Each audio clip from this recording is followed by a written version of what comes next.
आपकी ये मंदिर वाली जो जगह है वो कितने एकड़ में फैली हुई है? 22 एकड़ में, 22 जिसमें 322 छोटे छोटे मंदिर हैं भगवान के। ओहो, माने भगवान का पूरा शॉपिंग मॉल ही सजा के रखा है। साइलेंस। और इन सारे मंदिरों में भगवान की सेवा के लिए 142 पुजारी हैं, समझा? आपके मंदिर के बाहर भिखारी कितने बैठते हो पता है आपको? क्या?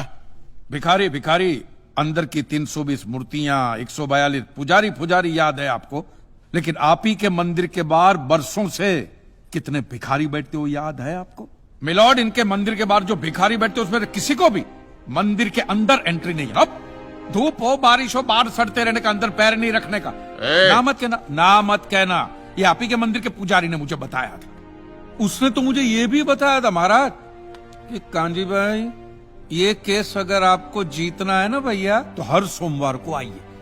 तो मैंने पूछा मिलॉर्ड कि मैं कहाँ हूं? तो कहते हैं शिव जी के मंदिर में आइए और 1 लोटा दूध चढ़ाइए, फिर देखिए। मैंने बोला ठीक है, ये भी करके देख लेते। तो मिलॉर्ड में पहुंच गया मंडे को दूध का लोटा लेकर। ये लंबी लाइन लगी, सब के सब हाथ में लोटा पकड़ के खड़े हुए थे ऐसे। मैंने सोचा अंदर जरूर कोई दूध पीने वाला होगा, वरना ये सब जब गधे थोड़ी है जो ऐसे लोटा पकड़ के लाइन में खड़े। मेरा नंबर है, मैं अंदर गया, अंदर कोई नहीं था दूध पीने वाला, कोई नहीं। बीच में वो काला पत्थर पड़ा हुआ था, उसे शिवलिंग कहते हैं मूर्ख। हाँ, शिवलिंग पड़ा हुआ था। और वो पत्थर मिलो, वो पत्थर दूध था। और वो पत्थर के बिल्कुल बगल में से छोटी सी पतली सी नाली में से वो सारा दूध बाहर की ओर जा रहा। मैंने बोला कि यस, बाहर तो कोई खड़ा ही खड़ा होगा दूध पीने वाला। देखा बाहर भी कोई नहीं था।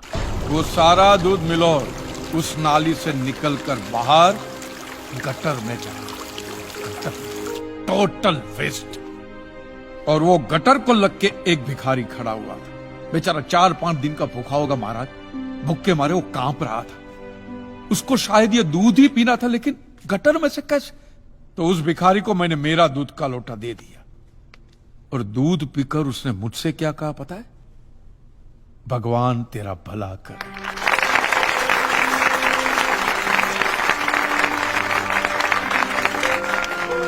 तो मंदिर में आने वाला एक एक इंसान वो पत्थर पे दूध डालने के बजाय किसी गरीब के पेट में डाले ना तो सबसे ज्यादा पुण्य मिलेगा, नहीं? और हाँ मौलवी साहब, किसी दरगाह पे फूलों की चादर ओढ़ाने के बजाय किसी नंगे फकीर के बदन पे कपड़ों की चादर ओढ़ाई जाए ना तो अल्लाह को बहुत खुशी मिलेगी।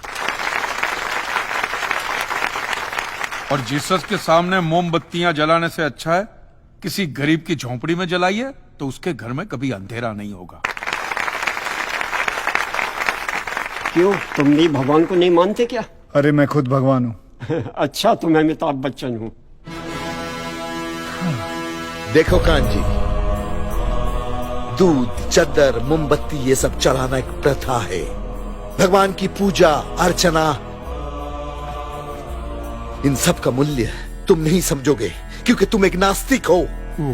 जगत की मोह माया से तुम अभी तक मुक्त नहीं हुए। आप तो हो गए हो ना, आप तो बिल्कुल मोक्ष के दरवाजे पे खड़े हो। तो ये जो रीति रिवाज के नाम पे ढोंग चलते उनको बंद करवाइए ना महाराज। शनिवार को हनुमान जी की मूर्ति पे कितना तेल बर्बाद होता है पता है आपको? लोग 2 रुपये के 5 रुपए के सिक्के यूं करके मूर्ति पे चिपकाते हैं। हनुमान जी इन सारे चिल्लर का क्या करेंगे? कांजी भाई बिल्कुल ठीक कह रहे हैं। साईं बाबा अपनी पूरी जिंदगी गरीबों के लिए और गरीबी में जिए।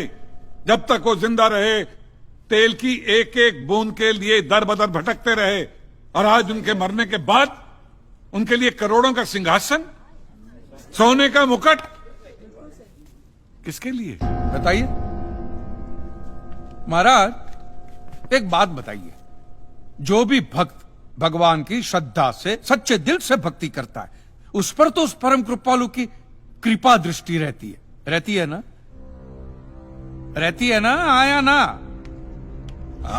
तो चलिए महाराज मुझे यह बताइए कि अमरनाथ और वैष्णो देवी की यात्रा पे जाती हुई बस नीचे खाई में क्यों गिर जाती है?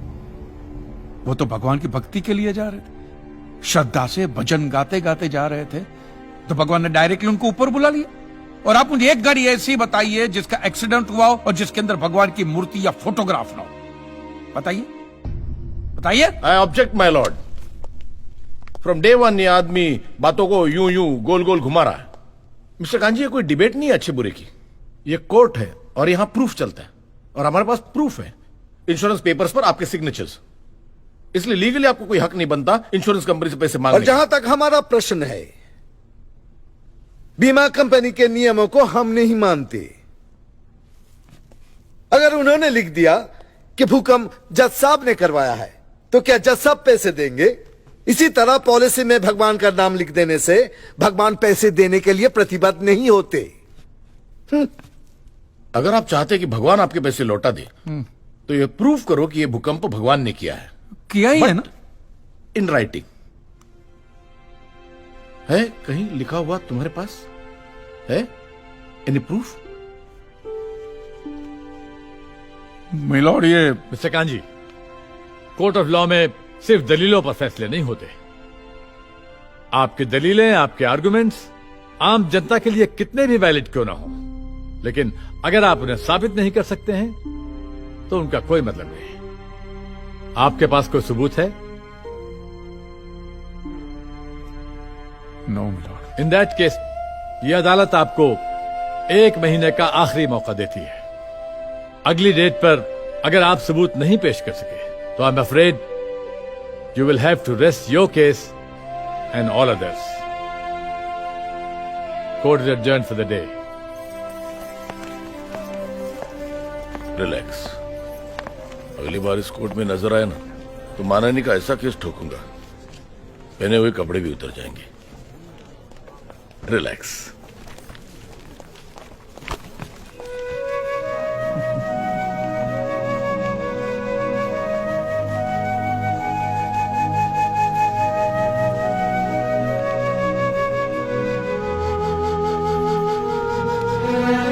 अब आप क्या करेंगे? राइटिंग में प्रूफ कहाँ से लाएंगे? Because you are not alone, Mr. Kanji. It's a matter of